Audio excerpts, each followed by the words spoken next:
All right, everyone. I'm going to be doing part two of my Liberty University series, Confessions of Confessions of a Liberty University Alumnus, basically talking about my time as a residential online and then an former employee of Liberty University. And, in part one, I pretty much went over the details about, how I came to actually choose Liberty University as my college of choice. And now in part two, we're going to be talking about a subject that a lot of people actually speculate about even to this day. Now, keep in mind, I want to be talking about my experiences as a student. So my first semester on campus residentially was the spring of 2010. And I'm going to be talking about the subject as to, whether or not Liberty University, I guess you could say, brainwashes, with air quotation marks, brainwashes students into becoming Christians. Now, I was, raised in a Baptist church. I got saved at the age of 8. And, if you're from a family like I was, a black family, go to the church that's like, right around the corner, 5 or 10 minutes from the house. And Sunday school, church service. And then as I got older, vacation Bible school during the summer. Then I was in the usher board. Then I was in like the youth choir. Then we had like a willing workers club, and the list went on. It's like it felt like church was almost school in a sense, where you would just go maybe 2 to 3 times a week, depending on what time of year it was. Like if you were helping out with the Christmas program or a Black History Month, Senior Citizens Day, choir anniversaries, and the list went on. Like it was nonstop. So then when you go out on your own to college, or even if you graduate high school, and if you don't go to school, you just, move out and you're on your own, you pretty much figure out that, okay, everything I do now is pretty much my choice to an extent, unless you go to college, because that's when you actually have a schedule. But when it comes to religion, it's pretty much after you graduate high school and leave home, it's like, okay, whatever I was taught and raised on, now it's time to apply that to my life.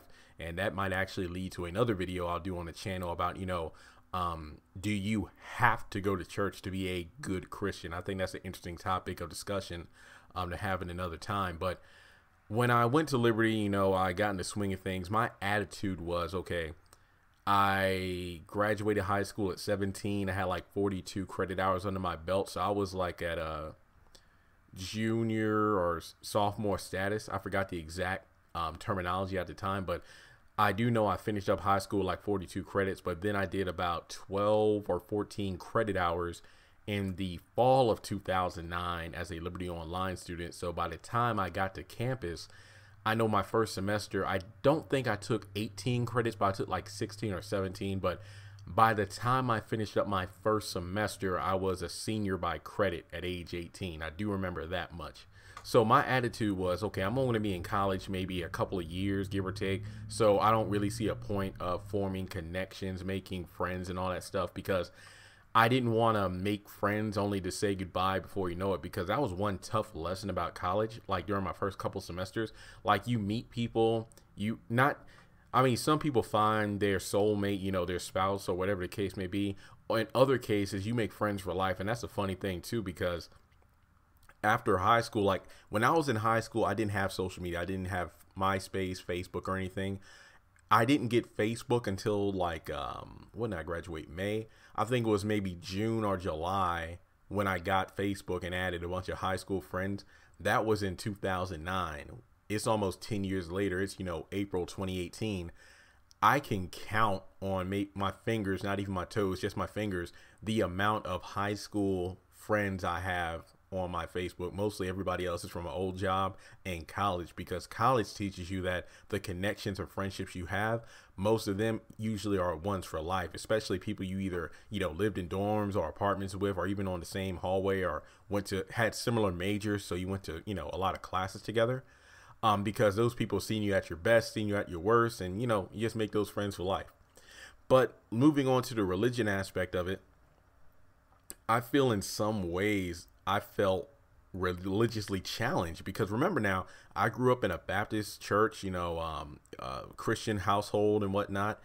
And to actually go to a college that was Christian based, it was like a dream come true. But the problem was, and again, I'm speaking from my experience. So if you had a different experience or whatnot, hey, that's all good.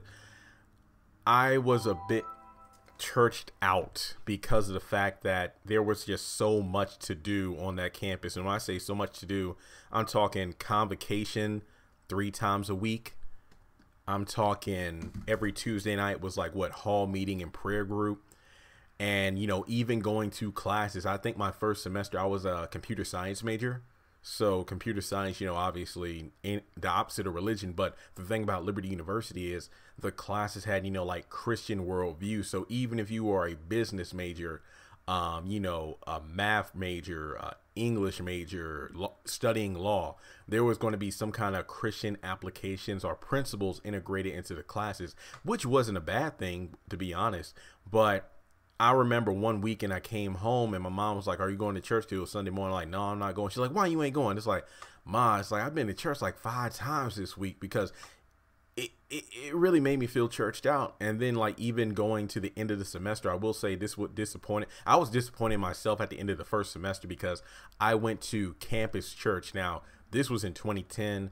I know they changed the name of these different programs so many times. So I don't even know if campus church is called campus church now. They probably, last time I checked, I think it was like campus community or community church or something. But basically, I think at the time it was like every Wednesday night, you can go to Thomas Road Baptist Church like at 6 or 6:30 for that special service. And what got me was, I remember at the end of the service, I was like, I'm such an idiot. I've missed out on this all semester, because there were several times when my roommates would invite me out, but I was always working on a project because, again, I went to school to go to school. Like, it really wasn't about hanging out, making friends and all that stuff. It was like me getting my education. And what really made me upset at myself was the fact that campus church, and don't get me wrong, every semester after that, I went to campus church almost on a regular basis, because I appreciated campus church the most because it was a choice. Even on Sunday morning, it was a choice of wanting to go to Thomas Road or, one of the local churches, because it was okay, I can go if I want to. I'm not forced to go. It really was that much of a opportunity for me to practice my religion without being forced to do so. That's one thing I didn't really like about my first semester. Now, getting a bit deeper in terms of, Liberty teaching one doctrine and you have to follow that no matter what. I believe the class was called GNED 101. I think that was like Christian worldview or something like that. That was like a mandatory beginning class for new Liberty students. And, it was like a huge class. I think a couple hundred people. My professor, I had him for 101 and 102. I'm still friends with him to this day. Great guy. I remember some people, I think this was in a 102 class. There was one student that sent him an email. And I remember because this was something that the first 20 minutes of a class, he literally kind of didn't start the class. He just brought up this topic because somebody sent him a detailed email talking about how he doesn't appreciate the class due to the fact that this professor is teaching his own doctrine and not the biblical one. And he pretty much broke it down about how it's not about how he teaches the class in terms of, I want you to believe the way I believe it. It's about teaching from the one true gospel. And, it's your choice. And to be honest, when I was in this class, I never truly felt like I was being brainwashed in terms of, I want to study the way he studies, his doctrine, not the gospel, But I will say in the 101 class, this is something that kind of shook me in my first time doing it. Okay, this was 101. I think we're halfway through the semester. And we were talking about, the things like the music we listen to, the TV shows we watch, the people we interact with, how those things can either take away from our life or give us it. Basically, are you involving yourself in activities or people that are investing in your life and your spiritual journey, or are they draining you? Perfect example. The topic of Family Guy came up, a raunchy show.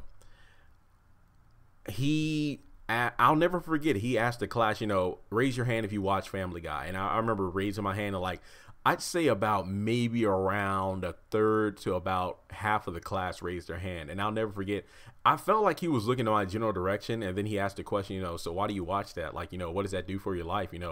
to watch that kind of garbage and filth. And I never really thought about it that way because honestly, I've never been the kind of person where if I listen to rap music or play violent video games, I've never had the urge to go out and like, call women out of their names or, run people over with cars and shoot up. I never had that, urge. It's like, to me, it was just like, okay, I enjoy this music or I play this video game to play it, but it's never psychologically affected me to the point where I'm going to do negative behavior by listening to and playing negative, I guess you could say, secular stuff. But I remember actually emailing the professor about the Family Guy thing, and I asked, hey, is it cool if we actually had a one-on-one about it? And I actually went to his office, and this is where like our friendship started, because there's a difference between arguments, debates, and having a discussion, because it's one thing if somebody tells you how to do something and helps you along the way, as opposed to looking down on you because you choose to do something. And the premise of the conversation was the fact like, hey, sir, I respect what you said in class and all, and I thought about it, but I've never watched that show under the impression that, it was affecting me to the point where I would be cursing or, doing some of the vulgar things they talk about in the show. And as a child, I remember being like 4 or 5 years old, and my dad didn't believe I cussed because I don't really remember being that bad of a child, but apparently I was, like I would just cuss a lot. And I know my mom told my dad about it. He didn't believe her, and he pretended to walk out of the front door, and as soon as he left, I just went into like a cursing frenzy. I don't even know why. He came back in, whooped my behind. So that's the last time I really cussed like that, at least when I was younger. But yeah, that was a pretty, I don't know why, because again, I'm not saying this for sympathy, because I grew up in a household where, whoopings were enforced, but I'm not mad at that, because honestly, I don't know about you all, but I want to be kind of honest here. Like, number one, I've never touched a gun in my life. Number two, I've never smoked in my life. I never, what's the word I'm looking for?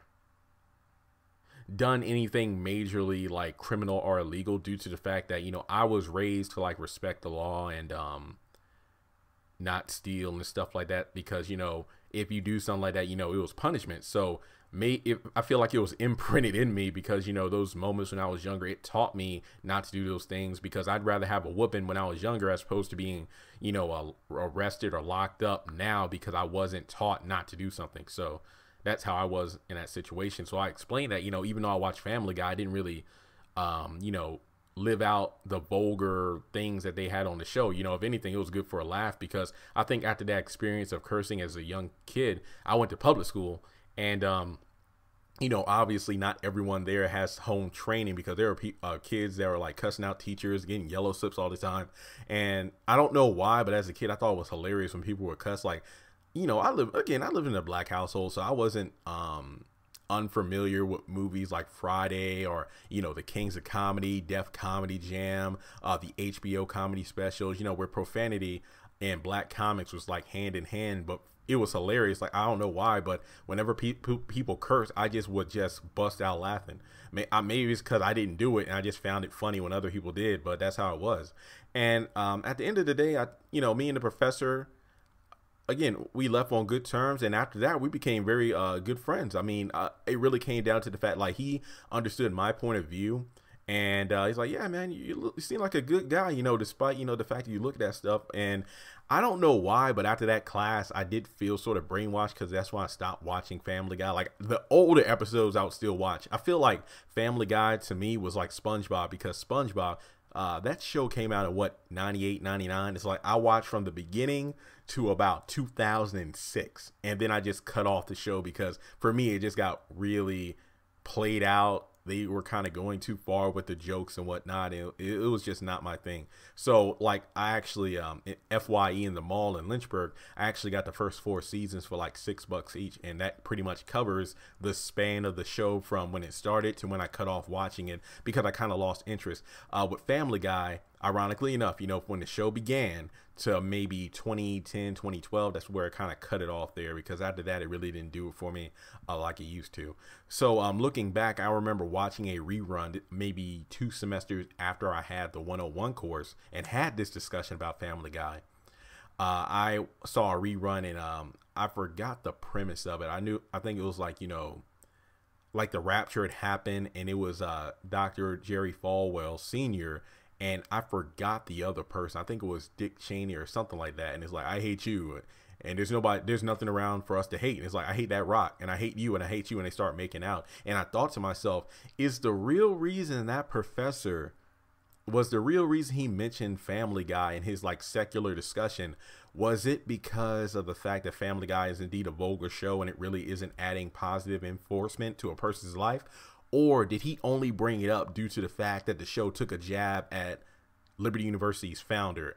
And it hit me. I'm like, well, dang, I would like to think that's not why he brought that up in class, but it was something for me to think about. But at the end of the day, I felt that by the end of my first semester, number one, I felt churched out, like legitimately churched out, because convocation, like you had to wake up early 3 times a week, go to this center. And that will lead into my I don't know if my next video is going to be about either relationships or politics, one or the other, but I will talk about how convocation being mandatory is all well and good, but I hated it when it was political combos. And trust and believe, I have a lot to say in my political video. And maybe I don't know if I wanted to include it in this video, but I wanted to discuss secular. But you know what? I'll just talk about it in this video because we're talking about Liberty brainwashing students, in one consecutive video. The main thing about me is that, to me, when it came to Liberty University, the word secular was like venom. It's like, if it's not, Christian, then it's like, it felt like a water boy. It's like, that's the devil. The devil did that. And that's not how I really live, because to be honest, I'm from Clover, Virginia, or Halifax County. That's an hour away from campus. Like literally where I'm at, like even my apartment, 55 minutes from my parents' house. Like I can go home whenever I want. Matter of fact, I might go later this week. But I had never heard of artists like LaCroix. The list goes on. So I've never had that mindset that secular music was doing anything negative to me. So that was one thing I kind of didn't like, because I felt I was under the impression that, I was being judged because, I listened to that kind of stuff, and that was a bit ridiculous. But at the end of the semester, my summer, I really enjoyed going back to my home church a lot more, because I felt that it was freedom, and plus, it was a Black Baptist church, and, their soul. Not saying that Liberty did it, because I know like LU Praise and Sounds of Liberty, it had like a mixed ethnicity in the choirs, and they were just killing it. That's why I love going to Campus Church and Thomas Road on Sundays, just because of the mixture of the tones in the choir. So to answer the question, does Liberty brainwash students? I'm going to say no. I feel that maybe it's because, I lived outside of the Liberty bubble until I went to campus, because church was quote unquote mandatory in my household for a while. But then it's like when you start off going to church as a kid and you go all the time, you don't like it as much. But as you get older, you find things to like, to make going an enjoyment. But when it gets to the point where you have a mandatory like army routine, like, hey, 10 o'clock, Monday, Wednesday, Friday, we got to go to convocation. Tuesday night, you got to be back on the hall by 9 o'clock so we can do hall meeting and then prayer groups. It wears you out. So after my first semester, I can definitely feel the brain. It felt like Disney's, the hidden Mickeys, subliminal Mickeys and whatnot. It's like by the time you walk on Disney's property, you see like 100 Mickeys and whatnot. That's how it felt with Christianity on Liberty's campus. But after my first semester, I learned to cope, because the fact that they were drilling us with like, just religion, church, it made me question whether or not I was a true believer, because of the fact that, okay, am I not a true Christian because I'm not worshiping God and practicing, Christianity in the way Liberty wants me to? But then it just strengthened my resolve. So even though that first semester spiritually was rough, it just made me closer to God, because it made me understand who I really was in my walk with God. And nobody should question that. I mean, if they do, more power to them. But as long as I know me and God are good, then it doesn't matter, what anybody throws against me. So with that being said, I spoke my piece on that in terms of, does Liberty brainwash students? I hope that if there's anybody listening here that was a Liberty student or considering being a student, I hope you comment below what was your experience as a student in regards to this, and be on the lookout because video 3 or part 3 is coming out soon, where I talk about, you know what, I want to talk relationships. I feel like politics, we'll push that towards the end of the series, but we're going to talk relationships and what it was like for me on campus. So thanks so much for tuning in. Hit that subscribe button if you haven't done so already, so you're aware of my new videos as they post. And this is going to be a fun series.